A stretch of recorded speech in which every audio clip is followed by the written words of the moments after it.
Hello, good evening, everyone. Welcome back to my channel. This is Miss JD for another episode of our daily stock market insights. And you know what?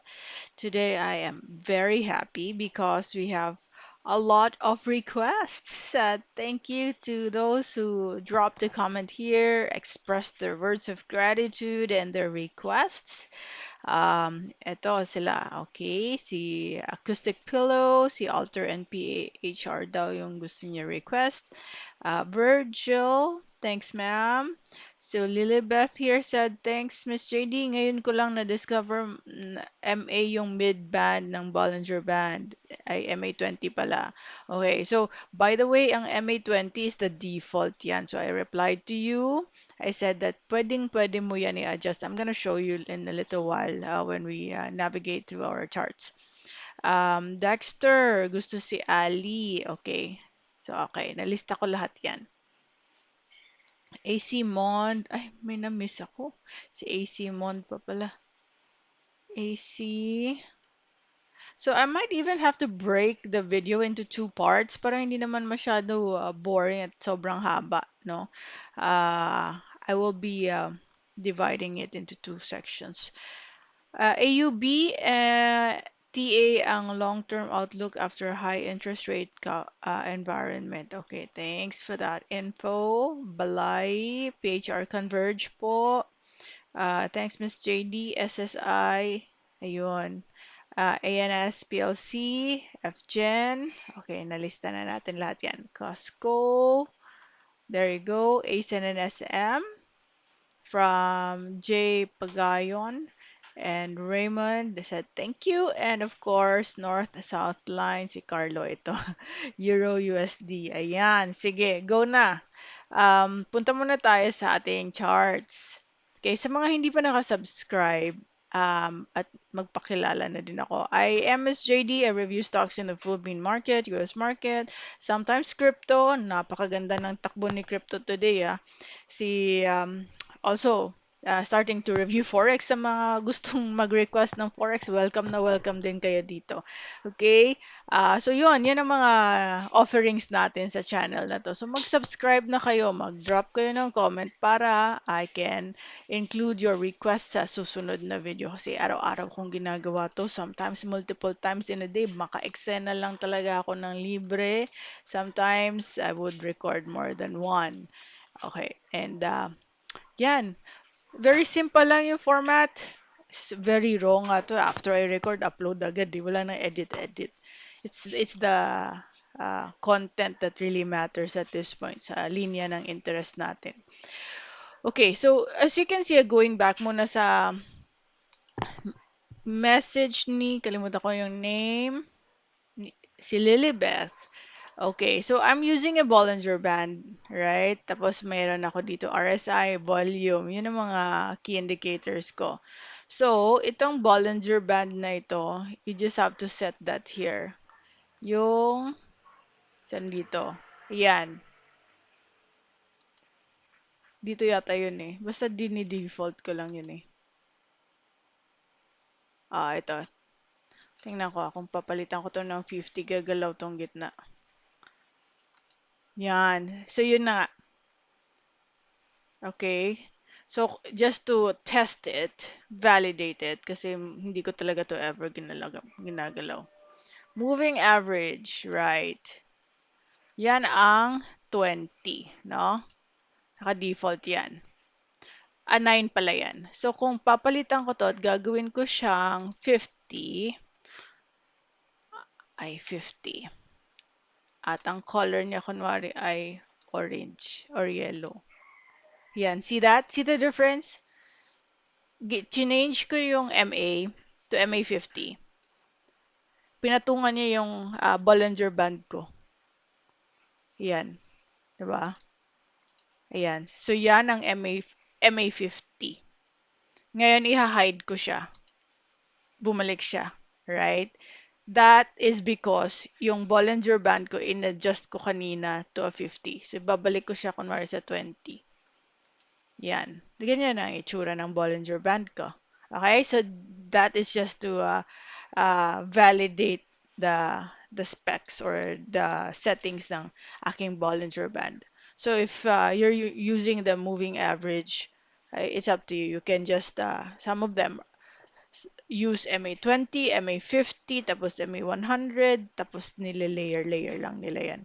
Pero sa akin, mas komportable ako with the Bollinger Band. So, for those people na nasasakyan na rin yung aking indicator at you find it simple, go ahead and just, try it out.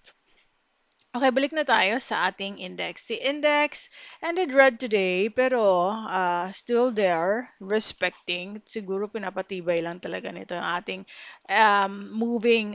ating support at the 6,400 level. May foreign buying ka na, very good yan. Slowly, pero ang volume, konti pa lang din. Hindi pa tumataas.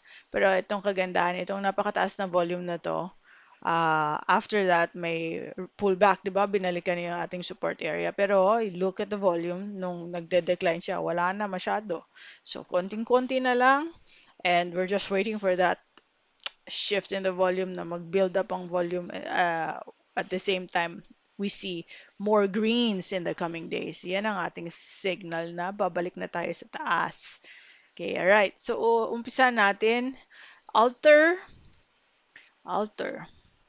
Guys, hindi lahat ng stock kabisado ko ang fundamentals ha. So, please bear with me kasi ang tinitingnan ko dito mostly is the chart.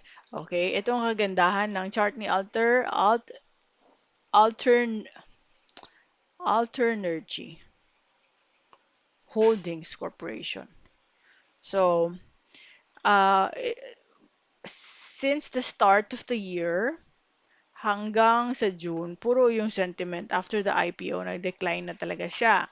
Then, after that, we managed to cross the MA20, nag-start na maging bullish, pero this is an expected behavior kasi normally once we break out of that, breakout man to the upside or a breakout from the downtrend, ang nangyayari dyan, mag-create siya ng bagong high. At ang previous na resistance, i-revisit niya. Pwedeng magstay siya for several days dyan before it creates another high. Normally, yung mga previous levels ya, dyan. Ito, yan yung mga previous resistance na pwedeng magiging support. Once it retrace, yan, dyan sa at gagawa ng panibagong high ulit. Yan. So, yun ang mga expected behaviors nitong breaking out from the downtrend. So, ngayon, it's nice that it's already the second day na ni-respect niya ang level ng 0.96. So, hinihintay na lang natin yung mag-pick up itong volume na to. Kasi wala pang volume. Green today, pero wala pa masyado volume. So, don't expect too much, guys. Okay? It might stay a little while in this area ng 0.96. So, fluctuate siya dyan. So, ang key takeaway here is if you want to engage in this stock for the long haul, aralin nyo ang kanilang fundamentals. But if you want to do it for the purpose of position trading, nasa okay pa to na level. We're starting pa lang. We're starting the recovery pa lang for Alter. So, this is a good area to probably start. Kung hindi ka naka-establish dito, nakapaglagay, dito pwede pa. Hindi pa masyadong mataas yan. Pero expect na hindi yan overnight na bukas may profit ka na. Pag ganitong laro na sa position trading, you wanna be actually ahead of the game. Habang hindi pa sila masyado interesado dyan, pasukin mo na kasi later on, mag-build up na yan. Pag nandyan na ang volume, mafo-FOMO ka na. So kaya ang takeaway dyan is dapat yung perang nilalaro mo sa stock market ay yung amount that you're willing to, forget for a little while. Not totally forget. Baka kasi maubos at hindi mo, or alam mo yun, hindi mo na mapansin. That you're okay, still okay without having to use it in the next few months or even years. So, in that scenario, kahit ilagay mo dyan, patulugin mo ng mga 5 araw, 5 linggo, 5 buwan, 5 taon, wala kang pakialam. Okay? And that is if you're a long-term investor. Pero pag talagang strictuhan na, okay, pang day trade ako, may mga rules kang isiset sa sarili mo kapag day trading na ang laro mo. Kasi ang goal mo dyan, maka-exit sa lahat ng positions mo before the day ends. Kasi maglalaro ka na naman ulit bukas, right? Yung mga position traders, willing yan sila for a few days, weeks. And long term naman for, investors, talking about years yan. Let's continue. Next would be PHR. Si PHR, okay. Okay. Mayroon kang inaabagan na if-fill na gap. Okay. Slowly, we're trying to, challenge yung resistance area sa 0.7143 pero we got rejected. So, ang aabangan mo dito is saan kaya siya? Kasi I see there's an MA20. Pwedeng balikan yan. Pero tingnan muna natin ang weekly chart kung saan na ba talaga tayo. Okay, ayan ang sinasabi ko. On a weekly chart, may malapit na resistance. Itong ginuhitan natin was after all a resistance in the weekly chart. So, ngayon, given that I have a cleaner view, kasi mas malinis naman talaga tignan ang weekly chart, kasi ang everyday could be a noise, pero yung weekly chart would give you an overall sentiment kung saan na ba talaga yung saan tayo sa journey ng stock na to. So, right off the bat, nasasabi ko na ito ay resistance. Look to the left, you have that resistance. Ito din. So, ibig sabihin, chances are magpo-pullback muna to. Pwedeng i-revisit niya to in the short term, pero ito, hindi pa to kalayuan eh. 0.66 versus 0.49. That is a drop of around, wow, ang laki pala. Okay. Meron pa ba dito? Wala na, 'di ba? Ang taas na yung umpisa niya eh. So, balik tayo dito. Um, I see this dropping still, right? Within the week. Hindi ko lang alam kung hanggang anywhere between 0.64 and 0.49, pwede siya maglaro dyan. Pero, we started the week, being rejected. It was a Wednesday. It's a Wednesday. So, midweek na tayo. Baka balikan nga niya. So, itong candlestick na to, hindi pa to final for the week because it's just a Wednesday. Pero abangan nyo pag gusto nyo laruin to, you can probably set your guidelines na you will only enter if it reaches 0.49. Tapos magsiset ka ng stop loss around siguro 0.43, 0.44. Tapos, pag nag-recover siya, di profit take ka, no? At this point, hintay ka lang kasi baka makakuha mo to ng mas mura pa. Next is Ali. Ali. Ayan. Si Ali on a weekly chart triggering the lower Bollinger Band. At malapit tayo sa ating support area. Alright? Nakikita nyo ito. 1 and then 2. So, andyan tayo. Napakalapit. So, balik na tayo sa daily chart. So, posible, may maglalaro muna yan dito sa area na to at volume andyan na oh. Pag nasa sobrang lapit mo na sa support, before ito actually mag-rise again sa volume niya, normally mag-taper down ito. Liliit ang volume, tapos magugulat ka na lang, unti-unting maakyat na. Ito yung mga taong mga nauna, nauna na. Tapos, you will be surprised later on na ang lapit lang ng bottom niya before it rises again. Right? So, ang nakikita ko at the moment, dito talaga yung support niya. May mga sigurista lang na nagpasok na ahead. Pay, buying ka na, oh. Ang laki na ng foreign buying mo.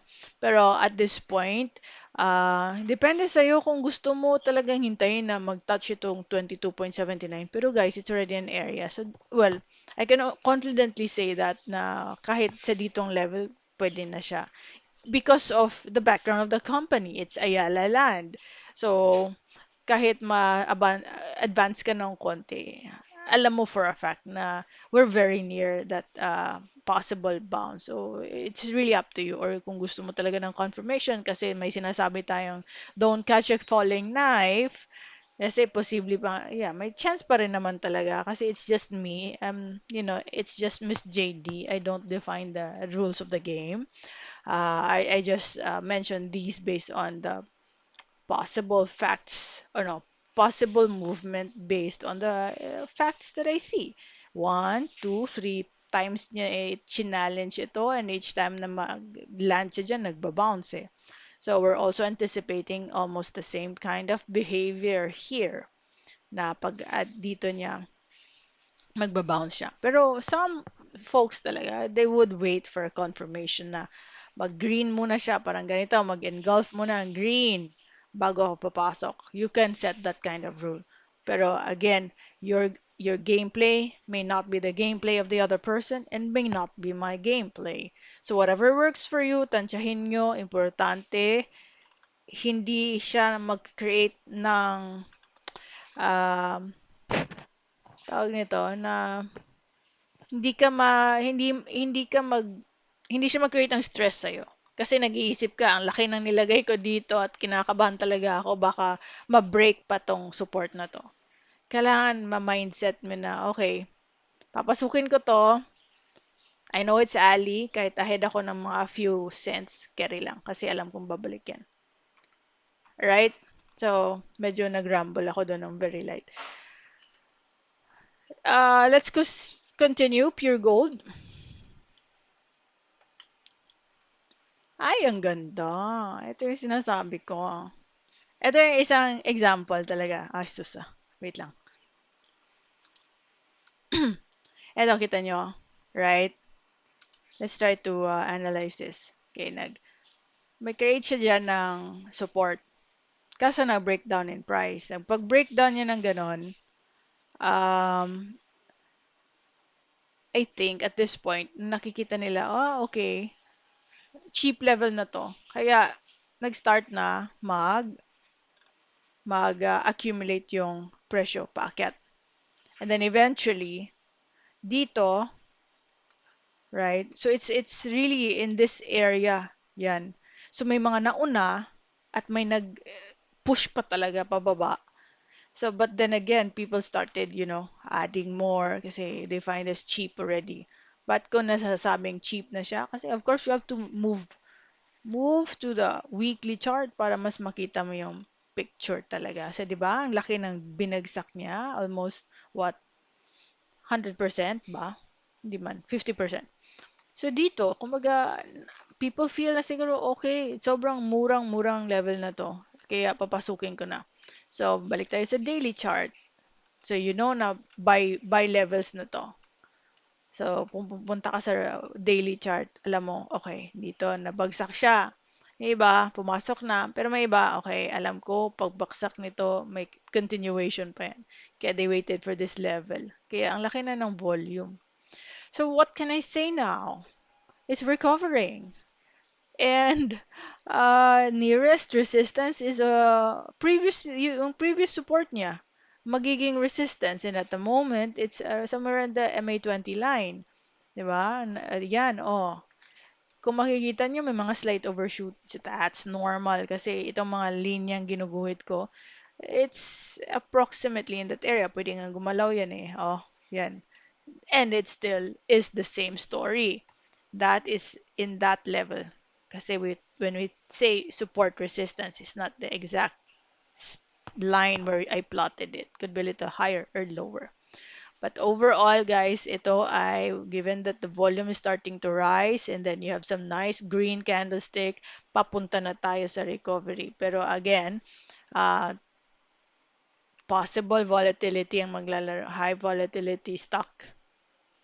Tama ba ang aking term? The stock could be highly volatile. Yun. By tomorrow and in the coming days. Kasi pinupugaran nito ng mga intraday traders, position traders, even long-term investors. So, ma-expect mo yan on your way up. May mga fluctuation kasi yung iba dyan nagla-lock in ng kanilang gains. Alam mo yun, yung mga, lalo ng mga intraday traders. Next would be Phinma. Uy, ano kaya to? PHIN. PHN siguro to, no? Phinma. PHN. Okay. Anong meron dito? 6 trades for the day. Nagbibigay ng dividend. So, gusto natin yan. Ito ang 2022, 2% plus. So, 2.5. Ngayon, 3. 3.8. Aba, paakyat ng paakyat. Naging pareho. Tama ba nakikita ko? 3.08, tsaka another 3.08. Tama ba? Isa ay regular, isa siguro special. Yun. Anyway, I would assume that's 2. Tingnan naman natin yung kanilang, yung net income nila ng 2022, hindi kagandahan. May gain sila, may income sila, right? But it was 18% lower than, hindi ko lang sure, than 2021 annual return. Parang year on year yata to. Ito naman, may profit din sila. That's 484 million. Kaso it was 1.80% lower. So, medyo possible babalikan ito. Ha? Babalik ito muna sa MA20 line. And again, pag ang stock, konti lang yung trade, expect mo na medyo mabagal talaga yung usa dyan. Lalo kung ipit ka, chances are ang tagal-tagal pong maka-exit kasi ang konti ng trades. Yun. So, what I'm seeing right now is we ended red. Okay, so babalik yan. Babalikan niya possibly yung 19.21. Right. Just let me know guys if there's anything na unusual na would make way for us to start monitoring Phinma. Hindi ko lang nabasa kasi ng mga balibalita dito. But let us know baka may mga good news na kaabang-abang para kay Phinma at we start monitoring this. Okay? Otherwise, at this point, ang kaya ko lang mabigay would be the technical analysis. Ngayon, tingnan natin si AUB. Si AUB, grabe ang hahaba ng mga candlesticks nila. Pang ano talaga to? Day trade. Oh, tingnan mo to. Halimbawa, nasa lumo at 41, in-exit mo ngayon at 4. Oh, one day, 4%. Tapos the next day, trade ka ulit. Trade ka kunwari ulit dito. Pasok ka dito, another 3%. Di ba? Grabe yung mga candlesticks nila, tataas. I mean, yeah, ang lalaki ng movement, ano?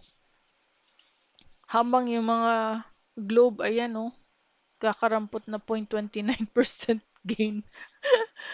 Wait lang. Tawa naman ako dun. Wait, okay. Si AUB na looks like magbabounce ito, no? Retrace siya pero nag-bounce siya sa MA20 line. Right? Wow. May resistance ka dito, oh. Ba to? Pero may MA20 ka pa eh.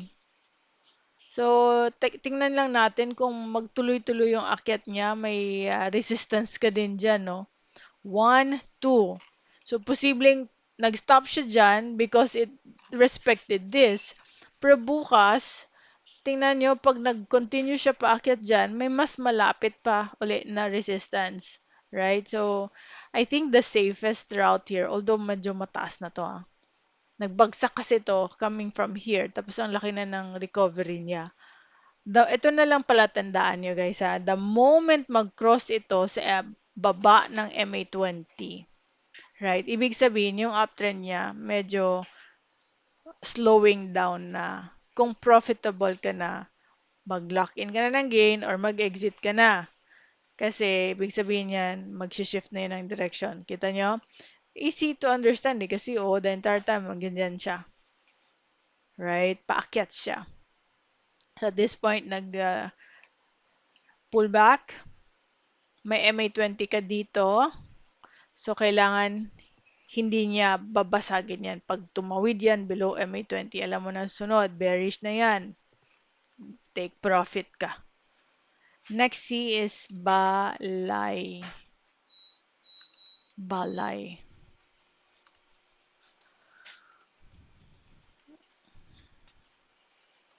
Okay, Balay. Right. Nagbibigay ito ng dividend.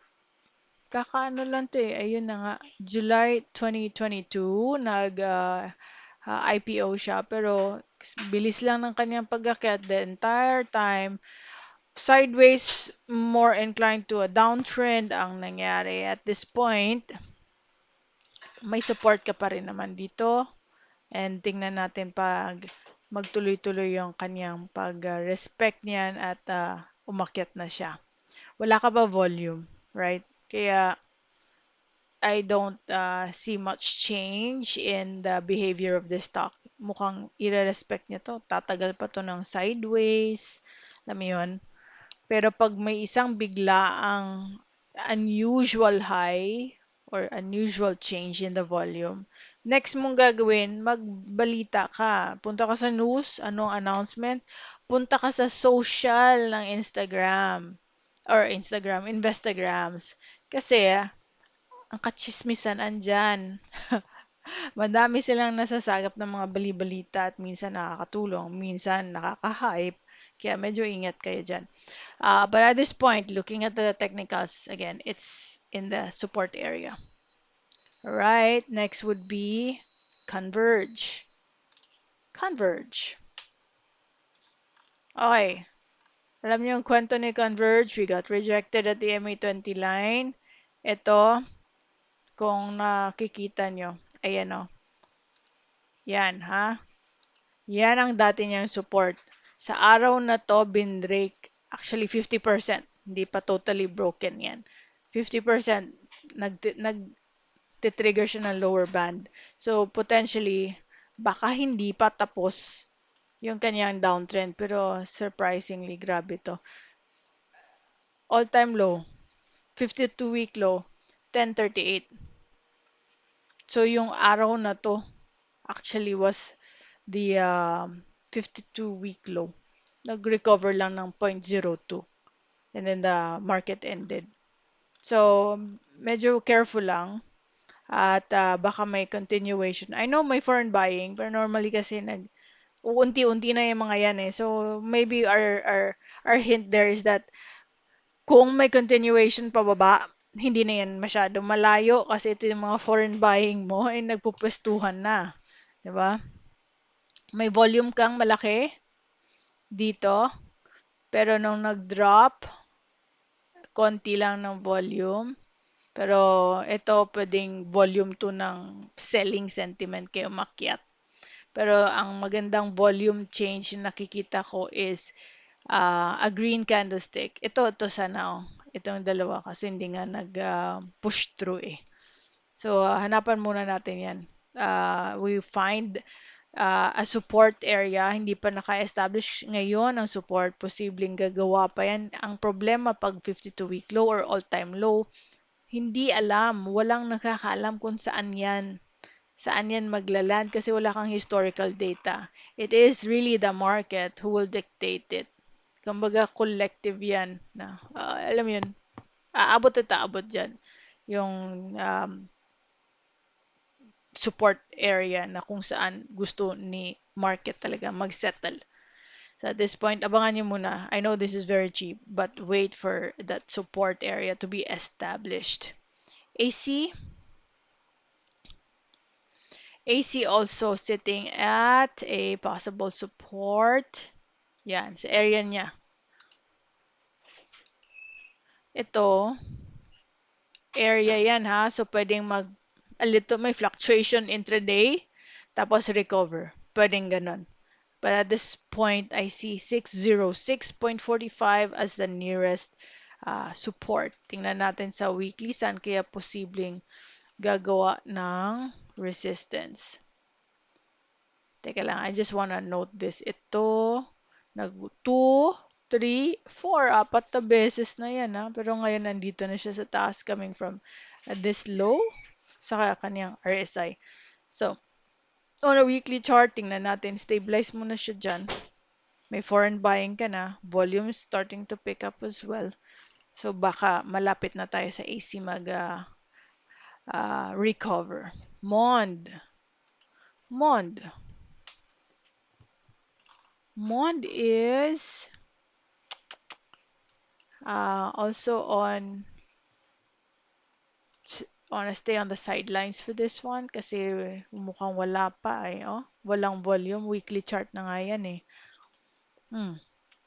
Yan. So, andyan pa yung overall trajectory ng kanyang movement ay pabagsak.